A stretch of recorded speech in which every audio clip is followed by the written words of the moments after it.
혼수만 챙겨서 조용히 가. 동네 소문 안 나게. 시어머니가 팔짱을 끼고 저한테 그 말을 내뱉었을 때요. 남편은 옆에서 고개만 숙이고 있었습니다. 8년 동안 새벽마다 이 사람 약 챙기고 매달 130만 원씩 대출 갚아준 게 저예요. 근데 남편이 바람난 걸 뻔히 알면서도 며느리한테 나가라고요? 속이 뒤집어지죠. 근데 말이에요. 이 사람들이 몰랐던 게 하나 있어요. 저는 건설사 격리 8년 차거든요. 이체 기록, 간병 내역, 보험금 은닉 서류까지 한 줄도 빠짐없이 다 남겨뒀습니다. 안녕하세요, 시청자 여러분. 자, 그럼 8년치 장부로 시댁을 발칵 뒤집어 놓은 한서진 씨의 사연 지금 바로 시작합니다. 거실 벽지에 금이 가 있습니다. 언제부터 저랬는지 모르겠어요. 저는 매일 아침 그 벽지를 보면서 하루를 시작하죠. 이 집은 시어머니 오말순 명의입니다. 하지만 주택담보대출 2억 원, 매달 130만 원씩 갚아온 건 저예요. 말순 어머니 통장으로 직접 이체하고 병원비 내고 생활비 채우고 제 월급의 80%가 이 집을 유지하는 데 들어갔습니다. 건설사 격리 8년 차, 저는 그 모든 걸 엑셀 파일 한 줄 한 줄에 기록해 왔어요. 남편 박준호가 변한 건 1년 전부터였습니다. 영업직이라 회식이 작긴 했지만 주 3번이 5번이 되고 외박이 시작됐죠.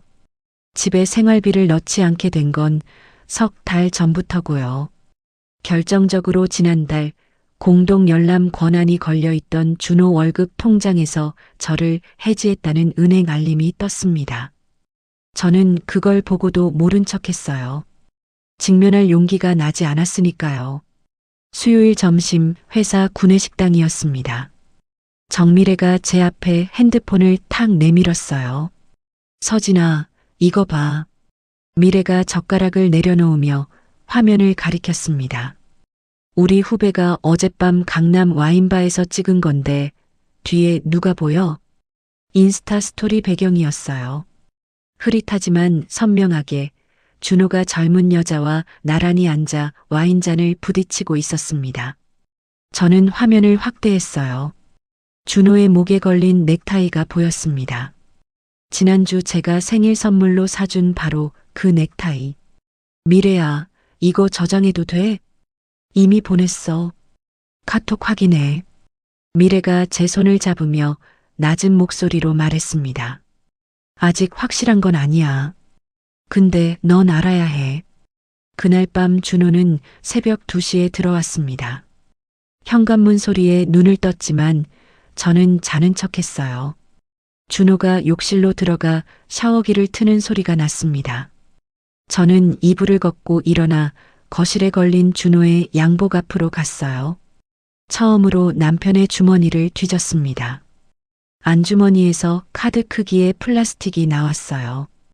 강남의 한 오피스텔 지하주차장 정기권, B층 57번. 안쪽 주머니에는 편의점 영수증 2장, 삼각김밥 2개, 결제 시간 오전 7시 12분.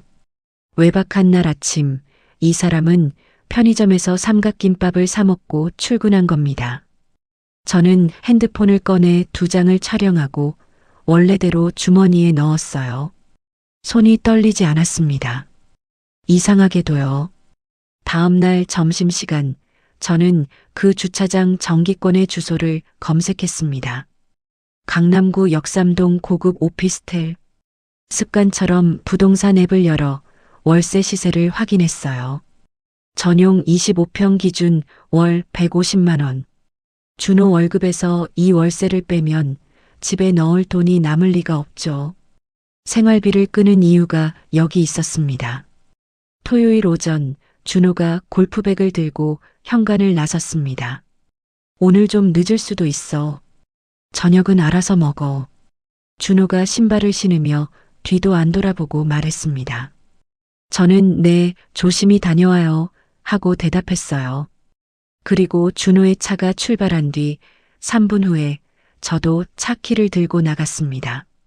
준호의 차를 놓치지 않게 2대 정도 간격을 뒀어요. 골프장은 외곽으로 가야 하는데 준호의 차는 강남 방향으로 꺾었습니다.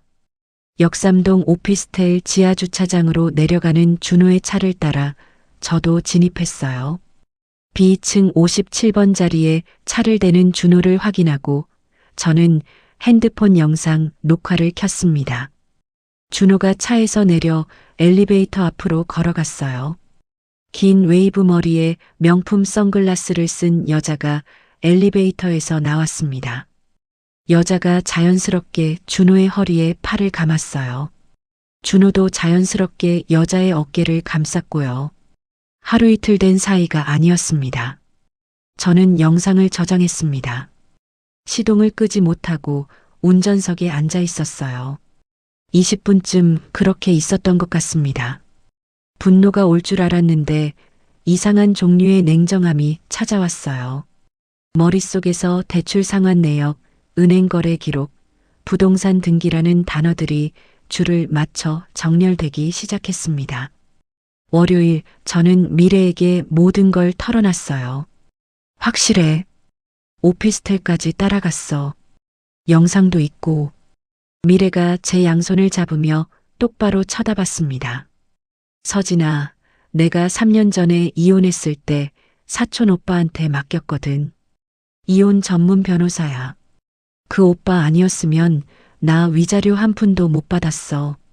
미래가 핸드폰을 꺼내 연락처 하나를 보여주며 말했습니다. 강태훈 변호사. 증거 없으면 아내가 당해. 지금 네가 가진 거 이 사람한테 보여줘. 저는 그 번호를 제 핸드폰에 저장했습니다. 그날 저녁 시댁집으로 돌아온 저는 말순 어머니의 저녁약을 챙기고 혈당을 체크했어요. 어머니가 TV를 보시면서 혼잣말처럼 말했습니다. 준호가 요즘 바쁜가 보다. 얼굴을 통 못 보겠네. 네, 어머니. 영업이 좀 몰린대요. 저는 웃으며 대답했습니다. 속으로는 다른 생각을 하고 있었어요. 이 집에서 새벽마다 일어나 약을 챙긴 3년, 대출을 이체해온 8년. 한 줄도 빠짐없이 제 핸드폰 엑셀 파일 안에 남아있다는 사실을요. 잠자리에 누워 천장을 올려다봤습니다. 거실의 벽지처럼 천장에도 가느다란 금이 하나 보였어요. 저는 핸드폰을 들어 강태훈 변호사의 번호를 화면에 띄웠습니다. 다음 날 저는 반차를 냈습니다. 오후 2시 강태훈 변호사 사무실 앞에 섰어요. 문을 열고 들어가니 창가 책상에 앉은 남자가 고개를 들었습니다. 미래 말대로 과묵해 보이는 인상이었어요. 한서진 씨, 앉으세요. 강태훈 변호사가 의자를 가리키며 짧게 말했습니다. 저는 준비한 걸 하나씩 꺼냈어요. 오피스텔 영상, 주차장 정기권 사진, 그리고 8년치 대출 상환 엑셀 파일. 강 변호사는 영상을 한번 보고 고개를 끄덕였습니다. 그런데 엑셀 파일을 열자 표정이 달라졌어요. 스크롤을 천천히 내리며 한참을 들여다봤습니다. 이걸 8년간 직접 기록하신 겁니까? 네. 매달 이체할 때마다 날짜, 금액, 잔액을 적었어요. 강 변호사가 화면에서 눈을 떼고 저를 봤습니다. 이 파일이 사진 100장보다 강력합니다. 시어머니 명의의 대출을 한서진 씨가 직접 갚아왔다는 물증이에요. 격리 출신의 기록 습관이 결정적 무기가 될 겁니다. 강 변호사는 큰 그림을 설명해 줬어요. 첫째, 불륜 증거로 위자료를 받는다. 둘째, 재산을 나눌 때 제 기여도가 훨씬 크다는 걸 주장한다. 셋째, 이혼 후 제가 대출금 이체를 멈추면 시어머니 혼자 갚을 능력이 없으니 은행이 집을 가져갈 수 있다. 다만 쉽지만은 않습니다. 강 변호사가 펜을 내려놓으며 말했습니다. 상대 측에서 가족끼리 도운 거다, 준 거다, 이렇게 나올 수 있어요. 그걸 깨뜨릴 추가 근거가 필요합니다. 저는 그 주에 은행을 찾아가 공용통장의 입출금 내역을 뽑았습니다. 최근 1년간 준호 쪽 입금은 뚝 떨어져 있었고 제 입금은 한 달도 빠짐없이 찍혀 있었어요. 강 변호사에게 보내자 답장이 왔습니다. 이것만으로도 남편이 생활비를 안 넣었다는 걸 증명할 수 있습니다. 같은 주 저는 미래에게 부탁했어요. 그 와인바 사진 찍은 후배 있잖아. 그 여자가 누군지 알 수 있을까? 미래가 이틀 만에 답을 가져왔습니다. 윤채린 29살. 전에 쇼핑몰 모델했고 지금은 뷰티 인플루언서래. 팔로워 3만인데 광고는 거의 없어. 미래가 채린의 인스타그램을 보여줬어요. 명품 가방, 호텔 수영장, 와인잔. 그리고 최근 게시물에 역삼동 오피스텔 근처 카페에서 찍은 사진이 여러 장 올라와 있었습니다. 그 오피스텔이 이 여자의 거처라는 게 거의 확실해졌어요. 열흘간 저는 시댁집에서 완벽하게 연기했습니다. 말순 어머니 약을 챙기고 준호의 와이셔츠를 다림질했어요. 어느 날 다림질하던 셔츠 깃에서 제 것이 아닌 화장품 자국이 보였습니다. 저는 표정 하나 바꾸지 않고 깨끗이 빨아서 옷장에 걸었어요.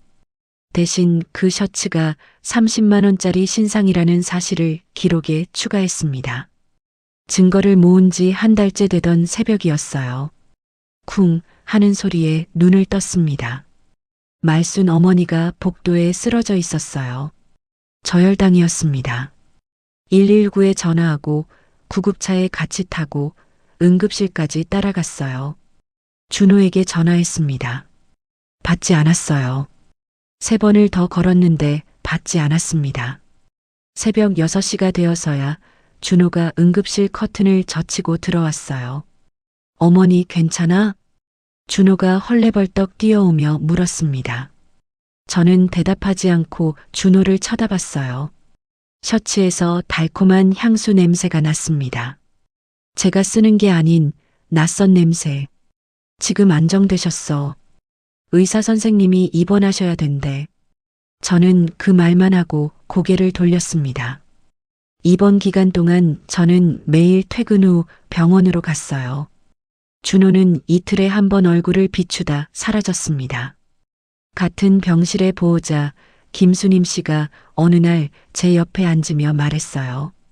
며느리가 이렇게 매일 오는데 남편분은 왜 안 보여? 바빠서요. 일이 많대요. 제가 웃어 보이자 수님 씨가 혀를 찼습니다. 에고 저런 효부가 있나? 안쓰럽다 안쓰러워. 저는 웃기만 했어요. 속으로는 이 간병 기록도 나중에 증거가 된다는 생각을 하고 있었습니다. 그런 생각을 하는 제가 낯설었어요. 말순 어머니가 퇴원할 무렵이었습니다. 의료보험 관련 서류가 필요해서 시댁 안방 서류 보관함을 뒤졌어요.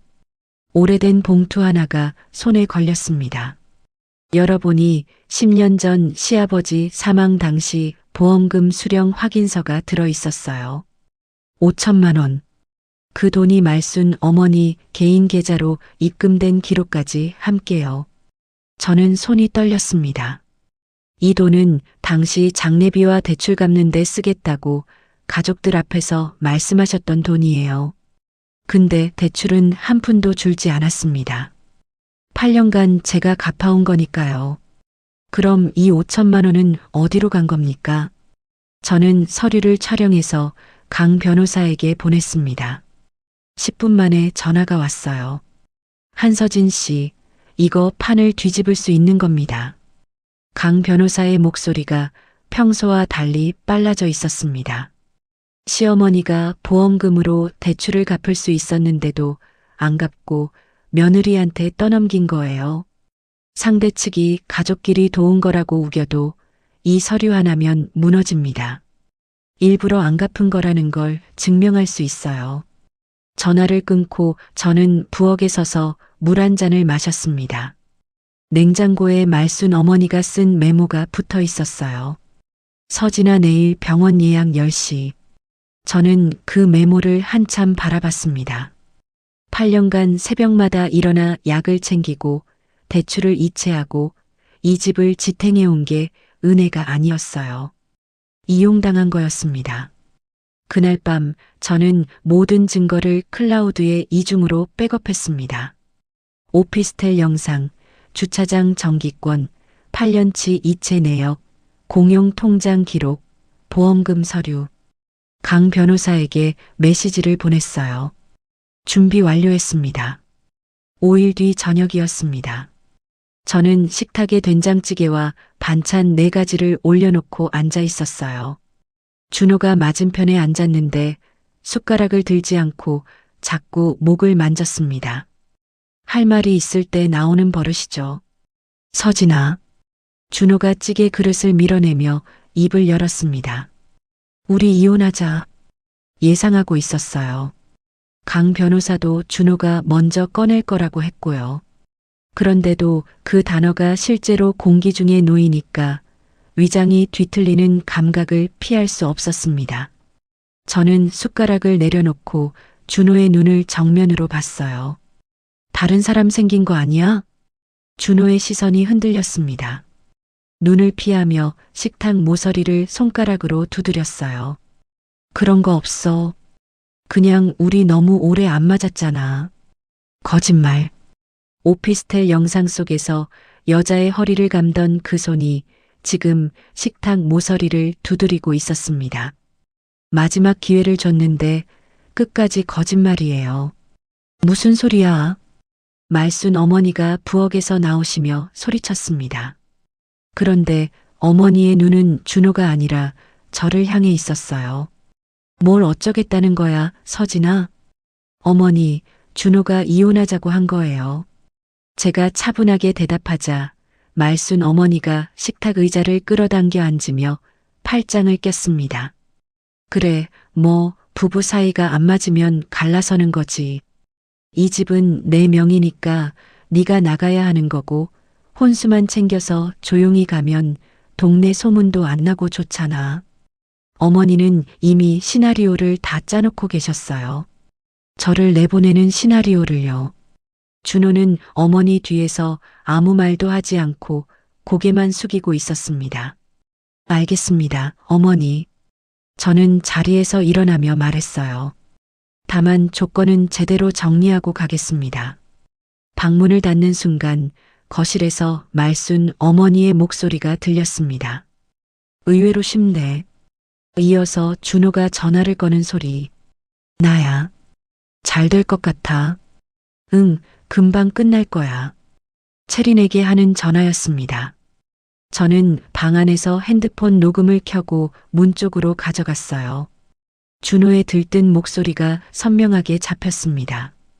다음 날 저는 연차를 쓰고 강태윤 변호사 사무실로 갔습니다. 예상대로 남편이 먼저 꺼냈어요. 제가 녹음 파일을 재생하자 강 변호사가 고개를 끄덕였습니다. 불륜을 부인하고 있으니 오히려 좋습니다. 협의 이혼 과정에서 조건 양보를 끌어낼 수 있어요. 증거를 법정에 내겠다는 압박 자체가 우리 쪽 무기가 됩니다. 강 변호사가 메모장을 넘기며 덧붙였어요.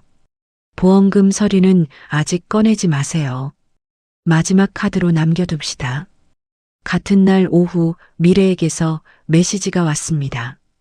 서진아, 이거 당장 봐. 미래가 보내온 건 캡처 화면이었어요. 체린의 인스타그램 친한 친구 한정 스토리. 미래의 후배가 체린의 친한 친구 목록에 들어있어서 볼 수 있었다고 했습니다. 시댁집 근처 커튼 가게에서 찍은 셀카였어요. 새집 커튼 맞추러 왔다는 글에 태그가 붙어 있었습니다. 신혼준비 새 출발. 저는 화면을 2번 다시 봤어요. 제가 아직 살고 있는 집에 이 여자가 입주 계획을 세우고 있었습니다. 커튼을 고르고 있었어요. 제가 매일 아침 여는 그 창문에 달 커튼을요. 3일 뒤 준호 측에서 이혼 합의서 초안이 왔습니다. 대리인은 대학 동기 변호사 최상훈. 내용은 이랬어요. 각자 혼전 재산 보유, 위자료 없음, 시댁주택에 대한 일체의 권리 주장 포기. 최상훈의 의견서에는 한 줄만 적혀 있었습니다. 시댁주택은 시어머니 명의이므로 재산 나누기 대상이 아니라는 것. 강 변호사가 그 서류를 보며 혀를 찼어요. 상대 변호사가 대출을 누가 갚아왔는지 조사도 안 했군요. 강 변호사는 역제안서를 작성했습니다. 위자료 5천만 원, 결혼기간 재산 정산금, 그리고 핵심 조항. 시댁주택 대출 상환금에 대해 별도의 법적 조치를 취할 권리를 보유한다는 문구. 동시에 협의 이혼이 안 되면 재판으로 가겠다는 서한을 최상훈에게 보냈어요. 미래가 다음날 소식을 전해줬습니다. 준호가 난리가 났대. 시어머니도 시댁 재산까지 손때려 한다고 소리 지르고. 그래서 근데 그 최상훈이라는 변호사가 상대 변호사 강태윤이 승률 높기로 유명하니까 재판 가면 불리할 수 있다고 했나 봐. 준호 얼굴이 하얗게 됐대. 저는 미래의 말을 들으며 커피잔을 내려놓았습니다. 그날 밤 시댁방에서 마지막으로 이 집의 소리를 들었어요. 거실에서 말순 어머니가 준호에게 잔소리하는 소리가 벽 너머로 흘러왔습니다. 그 변호사비는 어디서 난 거야? 돈도 없으면서. 준호의 핸드폰 진동이 연속으로 울렸습니다. 채린의 재촉 연락이겠죠. 저는 옷장에서 내일 입고 나갈 옷을 꺼내 가방에 넣었어요. 내일이면 이 집을 나갑니다. 하지만 이 집과의 관계는 제가 원하는 시점에 제가 원하는 방식으로 끝낼 겁니다. 다음 날 아침 저는 캐리어 하나와 종이 상자 3개로 8년을 정리했습니다. 미래가 알아봐준 회사 근처 원룸 오피스텔에 짐을 풀었어요. 좁았지만 처음으로 제 이름으로만 된 공간이었습니다. 2주가 지났어요. 양쪽 변호사 사이에서 조건이 오가는 중이었습니다. 준호 측은 위자료를 깎으려 했고 강 변호사는 한 푼도 양보하지 않았어요. 어느 수요일 저녁 퇴근길이었습니다. 회사 정문을 나서는데 낯익은 뒷모습이 보였어요. 낡은 점퍼에 구부정한 어깨. 오정수 삼촌이었습니다. 삼촌이 돌아서며 저를 봤어요. 눈이 충혈되어 있었습니다. 서진아, 밥 한번 같이 하자. 오래 안 걸린다. 명절 때마다 유일하게 고생이 많다고 진심으로 말해주시던 분이에요. 저는 거절하지 못하고 근처 식당에 마주 앉았습니다. 삼촌이 된장찌개를 시키고 한참 동안 말을 꺼내지 못했어요. 숟가락을 만지작거리다가 겨우 입을 열었습니다. 준호가 잘못한 거 안다. 삼촌의 목소리가 낮게 깔렸어요. 누나도 너무했고 네가 8년간 고생한 걸 우리 집안이 너무 당연하게 여겼어. 삼촌이 고개를 숙였습니다. 진심으로 미안하다, 서진아. 저는 숟가락을 내려놓고 삼촌을 봤어요. 이 사과가 진심이라는 걸 알 수 있었습니다. 이 사람은 잠을 못 잔 채로 여기 온 거예요. 근데 삼촌이 물을 한 모금 마시고 다시 말했습니다. 누나가 그 집에서 쫓겨나면 갈 데가 없어. 당뇨에 혈압까지 있는 사람이 길에 나앉으면 위험하다. 서진아, 조건을 좀 낮춰줄 수 없겠니? 저는 삼촌의 충혈된 눈을 봤어요. 처음으로 마음이 흔들렸습니다. 말순 어머니의 새벽 혈당 체크를 하던 3년이 떠올랐거든요. 삼촌, 저도 어머니 걱정은 돼요. 저는 천천히 말했습니다. 근데 그 집 대출 8년 동안 제가 이체한 거 아시죠? 삼촌이 고개를 끄덕였어요. 안다. 그런데 어머니는 제가 나갈 때 뭐라고 하셨는지 아세요? 혼수만 챙겨서 조용히 가라고 하셨어요. 삼촌의 숟가락이 멈췄습니다. 그 마음으로 저한테 부탁하시는 건 맞지 않다고 생각해요, 삼촌. 삼촌은 아무 대꾸도 못했어요. 고개를 떨구고 숟가락만 만졌습니다. 저도 더 말하지 않았어요. 우리는 찌개를 거의 남긴 채 식당을 나왔습니다. 서진아, 미안하다. 내가 할 수 있는 게 없어서. 삼촌이 등을 돌리며 말했어요. 저는 삼촌의 구부러진 등을 보며 고개를 숙였습니다. 식당을 나와 미래에게 전화했어요. 정수 삼촌이 찾아왔었어. 뭐래? 조건 낮춰달라고. 어머니 건강 걱정된다고. 미래가 한숨을 쉬더니 단호하게 말했습니다. 서진아, 감정에 흔들리면 안 돼. 삼촌이 좋은 사람일 수 있어. 근데 그 사람이 내 대출금을 갚아줄 건 아니잖아. 맞는 말이었어요. 저는 고개를 끄덕였습니다. 그런데도 오피스텔 앞에 도착해서 한참을 서성였어요. 삼촌의 충혈된 눈이 자꾸 떠올랐거든요. 금요일에 강 변호사를 만나 삼촌 이야기를 했습니다. 감정적으로 회유하는 건 협상에서 흔히 쓰는 방법이에요. 경계하세요. 강 변호사가 서류를 넘기며 말했어요. 다만 시어머니 건강 문제를 완전히 무시하면 재판에서 인상이 안 좋을 수 있습니다. 퇴거 기간을 넉넉히 주는 조건을 넣는 건 고려할 만합니다. 저는 고개를 끄덕였어요. 전략적으로도 제 마음을 위해서도 그게 나았습니다. 그로부터 며칠 뒤 토요일 오후였어요.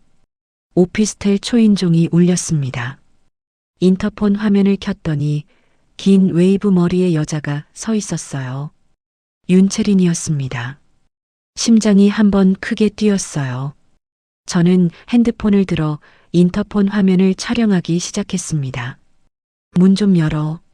잠깐만 이야기하자. 채린의 목소리가 인터폰 너머로 들려왔어요. 저는 문을 열지 않았습니다. 조건 낮추면 다 빨리 끝나는 거잖아. 이미 끝난 거 인정해. 비아냥과 하소연이 섞인 목소리였어요. 저는 녹음이 돌아가는 걸 확인하고 인터폰 버튼을 눌렀습니다. 당신이 누구인지 알고 있어요. 지금 이 상황은 전부 기록되고 있으니까 돌아가세요. 인터폰을 끊었습니다. 화면 속에서 채린이 잠시 멈칫하더니 돌아서는 게 보였어요. 저는 영상과 녹음 파일을 바로 강 변호사에게 보냈습니다. 월요일 강 변호사에게서 전화가 왔어요. 이건 불륜 당사자가 스스로 관계를 인정한 것이나 다름없습니다. 상대 측의 경고 서한 보내겠습니다. 불륜 상대가 의뢰인에게 직접 찾아와서 압박한 사실, 별도 소송 대상이 될 수 있다고요. 경고 서한이 나간 뒤 상대 측 태도가 급격히 바뀌었습니다. 미래를 통해 들은 이야기로는 최상훈이 준호에게 강하게 말했다고 해요. 채린 씨가 사건을 너무 복잡하게 만들고 있어. 핵심 조건 수용하고 빨리 끝내는 게 나아. 양쪽에서 압박받은 준호는 결국 동의 의사를 보내왔습니다. 위자료 3천만 원, 재산 정산, 그리고 핵심 조항인 시댁 주택 대출 상환금에 대한 별도 법적 조치 권리 유보. 합의가 확정된 날 밤, 저는 오피스텔 창가에 앉아 정수 삼촌에게 문자를 보냈어요. 삼촌, 합의됐어요. 어머니 퇴거 기간은 넉넉히 잡겠습니다. 답장을 기다리지 않고 핸드폰을 내려놓았습니다. 다리미를 꺼내서 내일 법원에 입고 갈 블라우스를 다렸어요. 이 다리미로 준호의 셔츠를 다리던 손이 이제 제 옷을 다리고 있었습니다. 이게 이렇게 당연한 일이었어요. 다음 날 가정법원에서 협의이혼 의사 확인을 신청했습니다. 판사가 설명했어요. 자녀가 없는 부부는 1개월의 숙려기간을 거치고 그 뒤에 다시 출석하면 이혼이 성립된다고. 준호가 입술을 깨물며 물었습니다. 1개월이나 기다려야 합니까? 저는 판사를 보며 담담하게 답했어요. 절차대로 하겠습니다. 숙려기간 1개월이 지났습니다. 두 번째 법원 출석일 아침, 저는 옷장에서 검은 블라우스를 꺼내 입었어요. 거울 앞에 서서 단추를 잠그는 손이 떨리지 않았습니다. 법원 복도에서 준호를 봤어요. 양복을 입었지만 면도를 대충 한 흔적이 보였고 눈 밑에 다크서클이 짙게 내려앉아 있었습니다. 준호가 저를 보자 입을 열려다가 다시 다물었어요. 들어가자. 제가 먼저 말하고 앞장서서 걸었습니다. 판사 앞에 나란히 섰어요. 합의서 내용이 낭독됐습니다. 위자료 3천만 원에서 준호의 턱이 굳었어요. 재산 정산 조항에서는 시선을 바닥에 고정했고요. 그리고 핵심 조항이 읽혔습니다. 시댁주택 대출 상환금에 대해 별도의 법적 조치를 취할 권리를 보유한다. 준호는 아무 반응이 없었어요. 최상훈이 미리 말해둔 겁니다. 실질적으로 행사하기 어려운 문구라고, 형식적인 거라고. 준호는 그 말을 믿고 펜을 들었어요. 서명란에 이름을 적는 준호의 손을 봤습니다. 8년 전 혼인신고서에 이름을 쓰던 그 손이었어요. 저도 펜을 들어 제 이름을 적었습니다. 법원 밖으로 나왔을 때 준호는 저를 돌아보지도 않고 주차장으로 걸어갔어요. 핸드폰을 꺼내 전화를 거는 소리가 뒤에서 들렸습니다. 끝났어. 응, 다 된 거야. 체린에게 하는 전화였죠. 저는 법원 계단에 서서 강 변호사에게 문자를 보냈습니다. 서명 완료했습니다. 1분 뒤 답장이 왔어요. 수고하셨습니다. 다음 단계 시작합니다. 이혼이 성립되고 3일째 되는 날, 저는 은행을 찾아갔습니다. 매달 말순 어머니 계좌로 이체하던 130만 원. 자동이체 내역을 확인하고 예약을 해지했어요. 이체 예약 해지 처리됐습니다. 다른 업무 있으신가요? 은행 직원이 물었고 저는 고개를 저었습니다. 은행을 나서면서 속으로 되뇌었어요. 이제부터 이 대출은 채무자인 오말순과 은행 사이의 문제입니다. 같은 주 미래가 점심시간에 핸드폰을 내밀었어요. 체린이 인스타에 올린 거 봐. 화면에는 가구 매장에서 찍은 사진이 있었습니다. 이탈리아제 가죽 소파 앞에서 포즈를 취한 체린. 560만 원짜리 소파와 380만 원짜리 킹사이즈 침대를 결제했다는 글이 달려 있었어요. 태그는 역시나 새 출발, 드림하우스. 이 여자가 벌써 가구를 사고 있네. 미래가 혀를 차며 말했습니다. 시어머니한테도 전화해서 벽지색 뭘로 하겠냐고 물었대. 저는 화면을 내려놓고 국물을 떠먹었어요. 제가 3년간 새벽마다 일어나 약을 챙기고 돌아와 잠들던 그 방의 벽지를 뜯어내겠다는 거죠. 숟가락을 드는 손에 힘이 들어갔지만 표정은 바꾸지 않았습니다. 그 주 일요일 밤 오피스텔에 누워 천장을 봤어요. 8년 만에 처음으로 새벽 알람을 맞추지 않아도 됐습니다.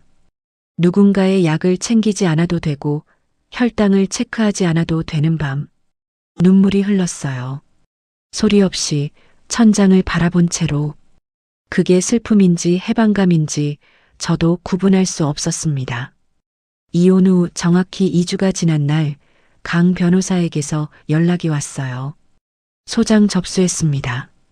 시어머니를 상대로 부당이득 반환 청구, 보험금 은닉 정황을 핵심 근거로 넣었고요.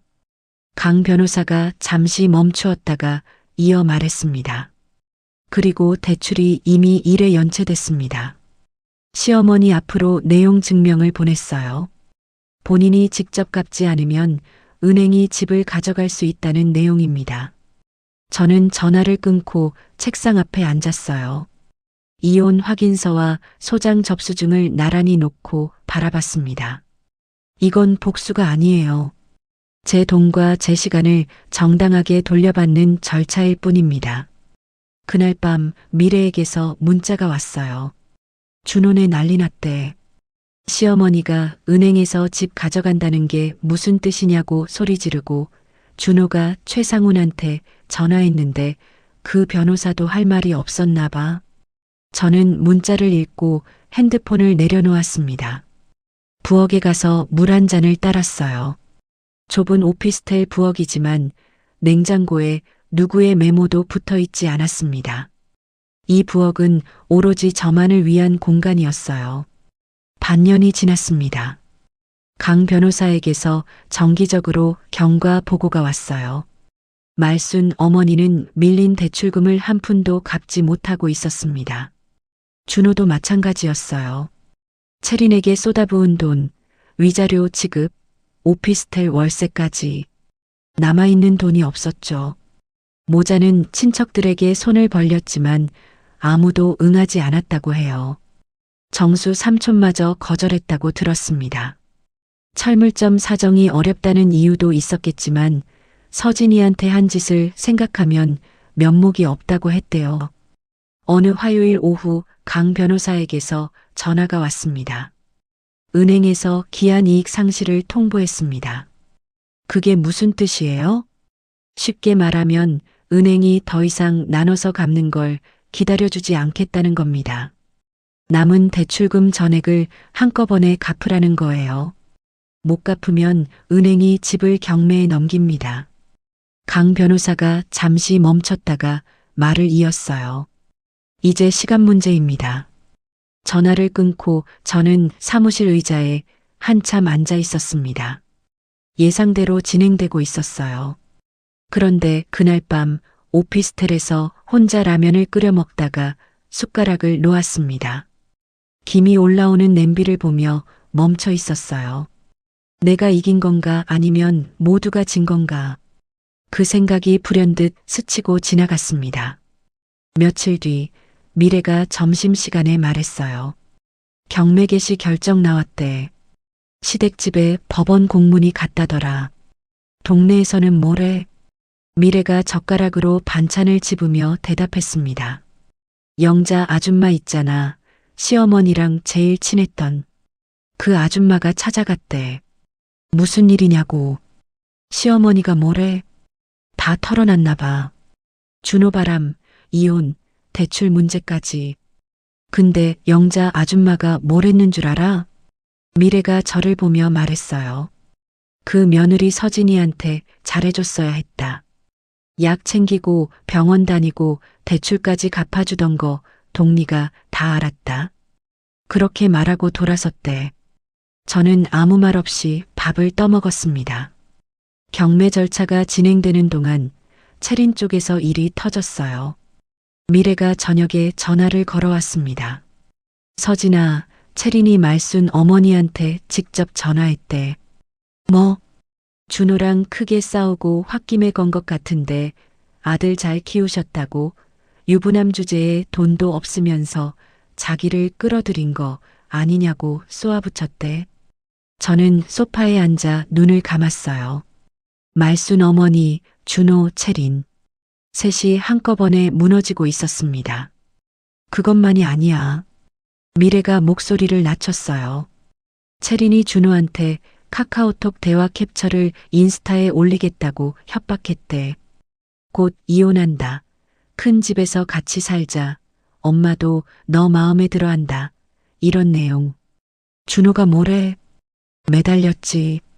그랬더니 채린이 오피스텔 계약 만료까지 월세 내달라고 요구했대. 저는 한숨을 내쉬었습니다. 사랑이 아니었던 거죠. 처음부터 끝까지 조건이었어요. 다음 날 강 변호사에게 채린 건을 보고했습니다. 채린이 준호와의 관계를 스스로 공개하면 우리 측 증거가 더 탄탄해지긴 합니다. 하지만 지금 핵심은 경매와 부당이득 반환이에요. 채린 거는 후순위로 둡시다. 강 변호사가 서류를 정리하며 덧붙였어요. 다만 한서진 씨, 오피스텔 보안 신경 쓰세요. 채린이 예측할 수 없는 사람이니까. 저는 고개를 끄덕였습니다. 경매 감정 평가 결과가 나왔어요. 시댁집 감정가 4억 5천만 원. 강 변호사가 숫자를 설명해 줬습니다. 여기서 남은 대출금 약 8천만 원, 연체이자, 경매 비용을 빼고 부당이득 반환해서 인정될 금액까지 빼면요. 강 변호사가 펜을 내려놓으며 말했어요. 시어머니한테 돌아갈 돈은 거의 없습니다. 집도 돈도 잃는 겁니다. 저는 그 숫자들을 바라봤어요. 4억 5천만 원짜리 집, 30년을 산 집, 제가 8년간 지탱한 집, 경매 입찰 기일이 잡히기 전 새벽 1시쯤이었습니다. 핸드폰이 울렸어요. 준호였습니다. 받을까 말까 3초를 고민하다가 통화 버튼을 눌렀습니다. 서진아. 준호의 목소리가 떨리고 있었어요. 엄마가 진짜 쓰러질 것 같아. 경매만 막아줘. 부탁이야. 울먹이는 소리가 수화기 너머로 들렸습니다. 저는 창밖을 바라보며 한참을 아무 말도 하지 않았어요. 경매는 은행이 진행하는 거야. 저는 천천히 말했습니다. 나는 이체를 멈춘 것뿐이야. 네가 갚으면 경매는 멈춰. 전화를 끊었습니다. 핸드폰을 내려놓고 다시 누웠지만 잠이 오지 않았어요. 며칠 뒤 미래가 마지막 소식을 전해줬습니다. 채린이 준호 연락처 차단했대. 오피스텔 짐도 뺐고 시댁집에 넣으려고 주문했던 소파랑 침대도 취소 수수료 물고 반품했대. 그래. 큰 집 안주인 되려던 계획이 가구 한 점 못 들이고 끝난 거지. 저는 커피를 한 모금 마시고 고개를 끄덕였어요. 더 묻지 않았습니다. 경매 개시 결정으로부터 8개월이 지났습니다. 어느 목요일 오후 사무실에서 강 변호사의 전화를 받았어요. 낙찰 완료됐습니다. 매각허가 결정도 확정됐고요. 저는 수화기를 잡은 채 아무 말도 하지 못했어요. 인도 명령이 나가면 거주자는 퇴거해야 합니다. 끝난 겁니다. 한서진 씨. 전화를 끊고 사무실 복도로 나갔습니다. 창문 앞에 서서 숨을 고르고 있는데 미래가 뒤따라 나왔어요. 아무 말 없이 제 등을 두드려줬습니다. 미래야, 커피 한 잔만 사줘. 제가 돌아서며 말했어요. 미래가 제 얼굴을 보더니 고개를 끄덕였습니다. 승리의 기색 같은 건 없었어요. 오래 달려온 사람이 결승선을 넘었을 때 그 탈진한 안도만 있었습니다. 법원에서 인도 명령이 나갔어요. 시댁집에 공문이 도착했다는 소식을 미래가 전해줬습니다. 말순 어머니가 이 집에서 30년 살았는데 안 나간다고 버티고 있대. 준호는 소파에 앉아서 맥주만 마시고 있다더라. 아무것도 안 해. 준호가 최상훈에게 마지막으로 매달렸다고 해요. 방법이 없느냐고. 최상훈의 대답은 하나였다고 합니다. 매각허가 결정 확정됐어. 되돌릴 수 없어. 퇴거 안 하면 강제 집행 들어가. 미래가 잠시 멈췄다가 말했어요. 최상훈이 처음에 합의서 검토할 때 대출 관련 조항을 가볍게 본 게 치명적이었다고 인정했대. 본인 입으로. 저는 커피잔을 내려놓고 아무 말도 하지 않았습니다. 퇴거 기한이 다가오면서 동네 소식이 들려왔어요. 말순 어머니가 이웃들에게 며느리한테 집을 빼앗겼다고 호소하고 다닌다는 거였습니다. 하지만 돌아오는 반응은 어머니의 기대와 달랐다고 해요. 아들이 바람 피운 걸 감싸더니 결국 이렇게 됐다. 그 며느리가 8년을 고생했는데 혼수만 챙겨가라고 했다며. 어머니가 그토록 중요하게 여기시던 동네 체면. 위기 앞에서 누구 하나 손을 내밀지 않았어요. 퇴거 기한 마지막 날 미래에게서 긴 메시지가 왔습니다. 정수 삼촌이 트럭 하나 빌려서 이사 도왔대. 30년치 살림살이를 준호 차랑 트럭 한 대에 급하게 실었다더라. 이삿짐 업체도 못 불렀나 봐. 저는 핸드폰을 들고 한참을 읽었어요. 말순 어머니가 빈 거실에 앉아서 한참을 안 일어났대. 준호가 부축해서 겨우 차에 태웠고 미래가 이어서 보낸 메시지. 준호가 짐 싸면서 그제야 느꼈을 거야. 네가 그 집에서 정리하고 관리하던 게 얼마나 많았는지. 저는 답장을 치다가 지우고 다시 치다가 지웠어요. 결국 한 줄만 보냈습니다. 고마워, 미래야. 채린도 마지막으로 그 집에 왔다고 해요. 안방에 미리 가져다 놓았던 옷가지와 화장품을 챙기러 온 거였습니다. 말순 어머니가 그걸 보고 소리를 질렀다고 해요. 남의 집 안방에 벌써 짐을 넣어놨다는 사실을 그날 처음 안 겁니다. 체리는 준호에게 마지막으로 쏘아붙이고 돌아섰대요. 약속한 것 중에 지킨 게 하나라도 있어? 그리고 침대 취소 수수료 80만 원을 청구하는 문자를 보낸 뒤 연락처를 차단했다고 합니다. 그렇게 체리는 준호의 세계에서 완전히 사라졌어요. 준호와 말순 어머니는 급히 구한 반지하 월세방으로 갔습니다. 채광도 안 되고 환기도 안 되는 좁은 공간. 당뇨 관리에 최악인 환경이라고 정수 삼촌이 걱정했다는 이야기를 미래가 전해줬어요. 같은 날 저녁, 저는 미래와 오피스텔 근처 분식집에 앉았습니다. 떡볶이를 시켜놓고 미래가 말했어요. 다 끝난 거야. 이제 내 인생 살아. 저는 떡볶이를 한 입 먹다가 젓가락을 놓았습니다. 미래야, 나 8년 동안 나를 위해 쓴 돈이 거의 없어. 여행 한 번 못 갔고 옷도 제대로 사본 적이 없어. 눈이 붉어졌어요. 미래가 제 손을 잡으며 말했습니다. 그러니까 이제부터 내 돈으로 네가 원하는 거 사자. 어디 가고 싶어? 제주도.